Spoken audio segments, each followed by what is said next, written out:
ایران کے شہید supreme leader آیت اللہ علی خامنئی کا سفر آخرت، تہران میں نماز جنازہ ادا۔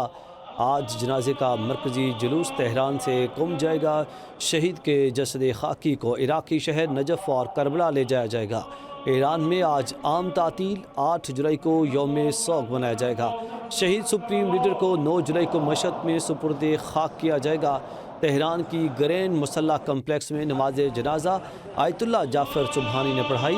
ایرانی صدر مسعود پزشکیان، اسپیکر باقر کالباف، حکومتی شخصیات، 100 ممالک کے وفود سمیت لاکھوں افراد کی شرکت۔ نماز جنازہ کے دوران رکت امیز مناظر، ہر آنکھ اشکبار۔ تہران میں فضا سوگوار۔ ایرانی میڈیا کے مطابق قم میں شہید علی خامنئی اور ان کے اہل خانہ کی نماز جنازہ ناصر مکارم شیرازی اور مشہد میں حسین نوری ہمدانی پڑھائیں گے۔ ایرانی وزیر خارجہ عباس عراقچی کا 70 سے زائد ممالک کا نمائندوں کے ایرانی آمد پر اظہار تشکر۔ ایکس پیغام میں کہا کہ شہید علی خامنئی کی یاد میں تاریخی تقریب ایران اور شریک ممالک کے درمیان تعلقات میں ایک اہم اور یادگار باب کے طور پر یاد رکھی جائے گی۔ عراقچی نے عرب وفود کی شرکت کو خصوصاً سراہتے ہوئے اسے برادرانہ تعلقات کی علامت قرار دیا۔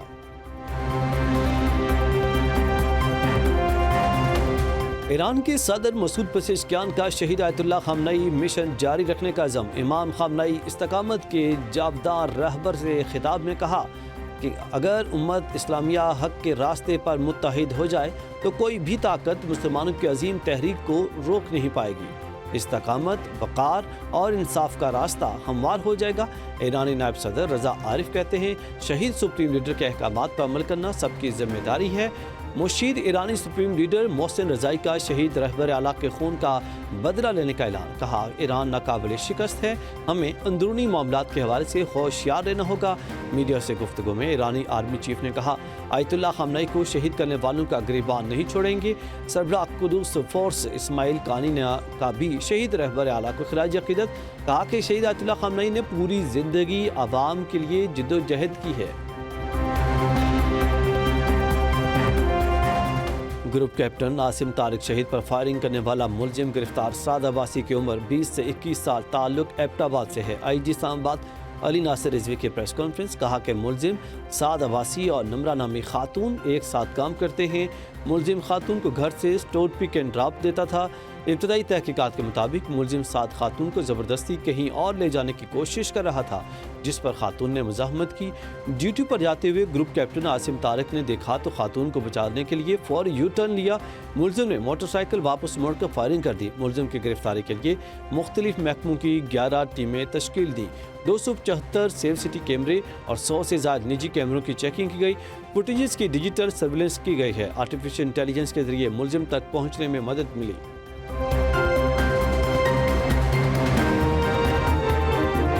لاہور میں 2 غیر ملکی خواتین کے اغوا کی تحقیقات میں اہم پیش رفت۔ D I G operations Lahore Faisal Kamran کے مطابق خواتین 29 جون کو لاہور پہنچتے ہی اغوا ہوئیں۔ اغوا میں استعمال ہونے والی گاڑی کی شناخت کر لی گئی۔ گاڑی کی نقل و حرکت کا مکمل ریکارڈ سیف سٹی کیمروں کی مدد سے حاصل کیا گیا۔ گاڑی موٹر وے کے راستے سرگودا گئی، جس کے بعد وہاں چھاپہ مارا گیا۔ بعد ازاں شاہدرہ اور ڈیفنس کے علاقوں میں بھی کارروائیاں کی گئیں۔ تفتیش میں کچھ افراد کا تعلق سرگودا اور دیگر علاقوں سے سامنے آیا۔ میڈیکل بیان کے بعد خواتین کو بیرون ملک روانہ کیا گیا۔ صحافیوں کے سخت سوالات پر D I G press conference چھوڑ کر چلے گئے۔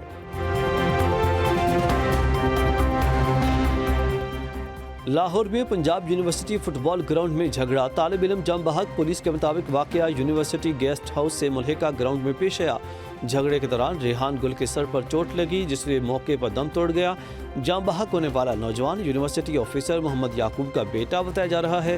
پولیس نے ملحقہ علاقے کے لائٹس آف کروا دی۔ میت کو پوسٹ مارٹم کے لیے جناح اسپتال پہنچا دیا گیا۔ ترجمان پنجاب یونیورسٹی کے مطابق واقعہ فٹ بال میچ کے دوران پیش آیا۔ جم بحق ہونے والا لڑکا یونیورسٹی کا طالب علم نہیں تھا، اسے بڑا بھائی نیو کیمپس میں لے کر آیا تھا۔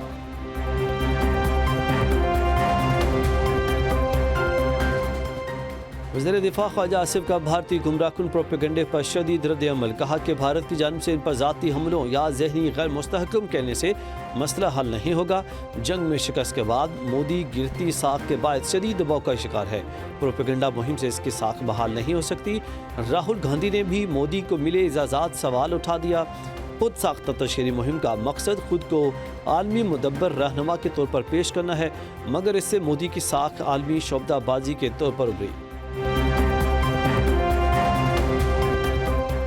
ریاست کو سیاست سے الگ رکھنا ہوگا، احتجاج حق ہے مگر ریاستی مفاد پر سمجھوتہ نہیں ہو سکتا۔ اندرونی اختلافات کا تماشا بنانے سے پاکستان کے وقار، عالمی برانڈ اور ریاستی مفاد کو نقصان پہنچتا ہے۔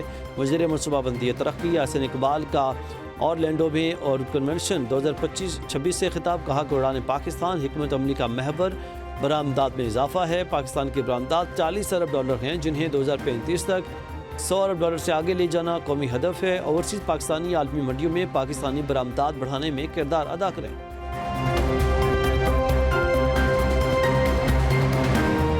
ڈیجیٹل کنیکٹیویٹی کے لیے پبلک پراپرٹی کا استعمال مفت، نجی املاک مالکان کی مرضی کے بغیر استعمال نہیں ہوں گی۔ ٹیلی کمیونیکیشن ایکٹ میں ترمیم وقت کا تقاضا ہے، وفاقی وزراء اعظم نذیر تارڑ اور شہزاد فاطمہ خواجہ کی نیوز کانفرنس۔ اعظم نذیر تارڑ نے کہا کہ اسمبلی سے بل 6 ترامیم کے ساتھ منظور ہوا۔ کمیٹی کو کسی ایک کمپنی کو نوازنے کی الزام کی کوئی شواہد نہیں ملے۔ شہزاد فاطمہ کے مطابق ٹیلی کام بل سے متعلق بے بنیاد الزامات لگائے، وزیر اعظم تحقیقات کرائیں، قانون سازی اتفاق رائے سے کی جا رہی ہے۔ اسلام آباد سمیت ملک بھر میں آٹے کی قیمتوں میں ایک بار پھر اضافہ ریکارڈ، 20 کلو آٹے کے تھیلے کی زیادہ سے زیادہ قیمت 2900 روپے تک پہنچ گئی۔ کراچی کے شہری سب سے مہنگا آٹا خریدنے پر مجبور۔ ادارہ شماریات کے تازہ ترین دستاویز کے مطابق شہر قائد میں 20 کلو آٹے کا تھیلا 2900 روپے تک فروخت ہو رہا ہے۔ اسلام آباد، کوئٹہ اور خزدار میں قیمت 2800 روپے تک پہنچ گئی ہے۔ پشاور میں 20 کلو آٹے کا تھیلا 2750 روپے، راول پنڈی میں 2747 روپے اور حیدرآباد میں 2740 روپے تک فروخت کیا جا رہا ہے۔ لاہور، ملتان، گوجرانوالہ، بہاولپور، سکھر، لاڑکانہ میں بھی آٹے کی قیمتیں بڑھ گئیں۔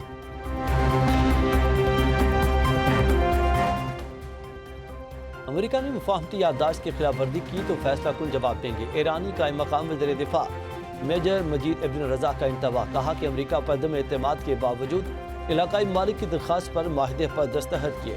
تہران اپنے وعدوں پر قائم ہے، تاہم سلامتی اور قومی مفادات کے تحفظ کے لیے ہر ضروری قدم اٹھائیں گے۔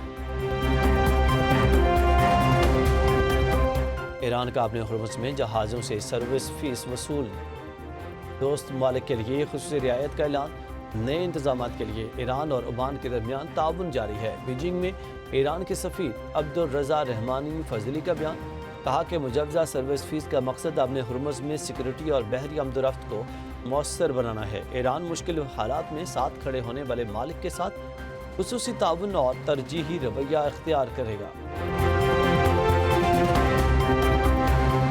ایران اور قطر کے درمیان تقریباً 5 ماہ بعد بحری تجارتی سرگرمیاں بحال، دوحہ میں ایرانی تجارتی اتاشی نے تصدیق کر دی۔ میری ٹائم کمپنی کے مطابق اپنے ہرمز میں 6 تجارتی جہازوں نے عمانی راہداری استعمال کی، 2 جہازوں نے عمان کے قریب اپنا راستہ تبدیل کیا۔ پاسداران انقلاب کے گشت کے بعد 4 جہاز دوبارہ خلیج فارس کی جانب لوٹ گئے۔ ادھر یمن کے ساحل کے قریب بحر احمر میں ایک کارگو جہاز پر نامعلوم افراد کا حملہ، برطانوی میری ٹائم حکام نے تحقیقات شروع کر دی۔ بحر احمر میں موجود تمام تجارتی جہازوں کو انتہائی احتیاط برتنے کی ہدایت۔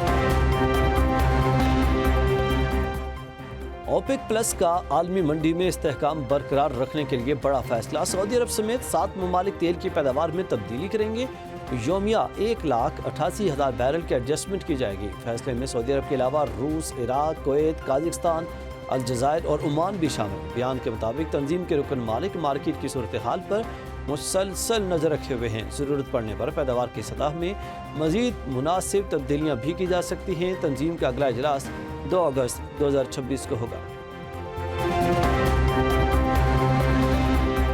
آزاد کشمیر میں عام انتخابات کے لیے امیدواروں کی حتمی اور نظر ثانی شدہ فہرست جاری، 45 انتخابی حلقوں میں مجموعی طور پر 852 امیدوار مد مقابل۔ الیکشن کمیشن کے مطابق مجموعی طور پر 1255 امیدواروں نے کاغذات نامزدگی جمع کرائے، 313 دستبردار ہو گئے۔ ادھر امیدواروں کی حتمی فہرست کے بعد انتخابی سرگرمیوں میں مزید تیزی آ گئی، مختلف حلقوں میں سخت و دلچسپ مقابلوں کی توقع۔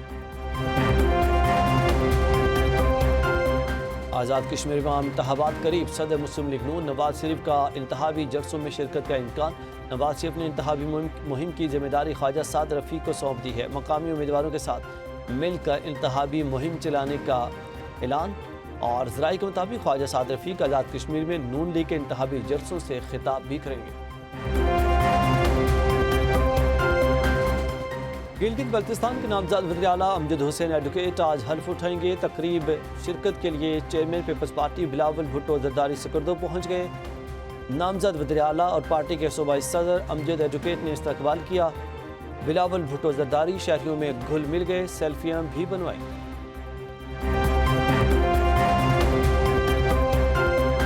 پنجاب میں 1500 جدید الیکٹرک بسز چلانے کا تاریخی مشن، مزید 212 نئی الیکٹرک بسز پاکستان پہنچ گئیں۔ پنجاب کے 18 اضلاع میں 400 الیکٹرک بسز پہلے ہی آپریشنل ہیں۔ وزیر اعلیٰ پنجاب مریم نواز کہتی ہیں بڑے شہر نہیں، محفوظ اور ماحول دوست الیکٹرک بس پنجاب کے ہر قریہ تک پہنچائیں گے۔ ماڈرن ٹرانسپورٹ انفراسٹرکچر کے لیے سالانہ ترقیاتی پروگرامز میں اربوں روپے مختص کر دیے۔ خوشاب کے لیے 15 جبکہ خانیوال، بکر، اٹک، منڈی بہاؤالدین اور حافظ آباد کے لیے 9 جدید ترین الیکٹرک بسز مختلف مقامی روٹس پر فعال کر دی گئیں۔ جولائی 2026 کے آخر تک پنجاب کے مزید 14 اضلاع چنیوٹ، لیا، کاڑا، سیالکوٹ، گوجرانوالا، ملتان، مری، گجرات، شیخوپورہ، بہاڑی، قصور، لودھراں، ننکانہ اور نروال میں بھی الیکٹرک بس سروس کا دائرہ کار بڑھا دیا جائے گا۔ وزیر اعلیٰ خیبر پختونخوا سہیل آفریدی کا کرپشن کے خلاف زیرو ٹالرنس پالیسی کا اعلان، کہا کہ کسی بدعنوانی برداشت نہیں کی جائے گی۔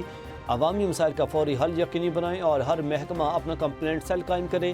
بانی کے ویژن کے تحت تمام ترجیحی منصوبوں پر تیز رفتار عمل درآمد، ترقیاتی اسکیموں کی بروقت تکمیل اور عوامی اطمینان کو کارکردگی کا بنیادی معیار بنایا جائے گا۔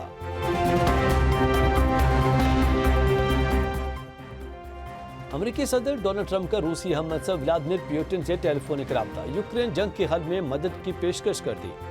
ترجمان کرملن کے مطابق یہ رابطہ ترکیہ میں ہونے والی نیٹو سمٹ کے تناظر میں کیا گیا۔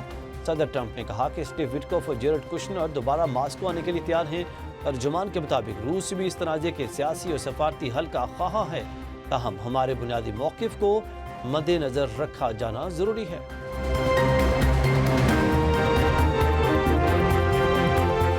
مشرقی امریکہ میں شدید گرمی اور ہیٹ ویو نے تباہی مچا دی۔ مختلف ریاستوں میں گرمی سے ہلاک ہونے والوں کی تعداد 25 تک جا پہنچی۔ یوم آزادی کے موقع پر امریکہ کے مختلف علاقے شدید گرمی کی لپیٹ میں، ہیٹ ویو کے باعث معمولاتی زندگی متاثر۔ امریکی میڈیا کے مطابق شدید گرمی اور بجلی کے بریک ڈاؤن کے سبب کئی تقریبات منسوخ۔ ملک بھر میں 15 کروڑ سے زائد افراد شدید گرمی سے متاثر ہوئے۔ یورپ میں بھی شدید ہیٹ ویو برقرار ہے۔ فرانس، اسپین، اٹلی، پرتگال، یونان اور جرمنی سمیت کئی ممالک میں درجہ حرارت 40 ڈگری سینٹی گریڈ سے تجاوز کر گیا۔ آج سے شمالی پاکستان میں فعال موسمی سسٹم داخل ہوگا۔ 7 سے 10 جولائی کے دوران بارش کا امکان NDMA نے الرٹ جاری کر دیا، جبکہ کشمیر، ولائی خیبر پختونخوا اور اسلام آباد میں بارش متوقع ہے۔ پوٹھوہا ریجن اور شمال مشرقی پنجاب میں بھی گرج چمک کے ساتھ بادل برسیں گے۔ خیبر پختونخوا، گلگت بلتستان، آزاد کشمیر میں لینڈ سلائڈنگ کا خدشہ۔ بارشوں کے باعث تربیلا اور منگلا ڈیم میں پانی کی آمد میں معمولی اضافہ ہو سکتا ہے۔ حساس بالائی علاقوں اور پہاڑی ندی نالوں میں سیلابی صورتحال کا خدشہ۔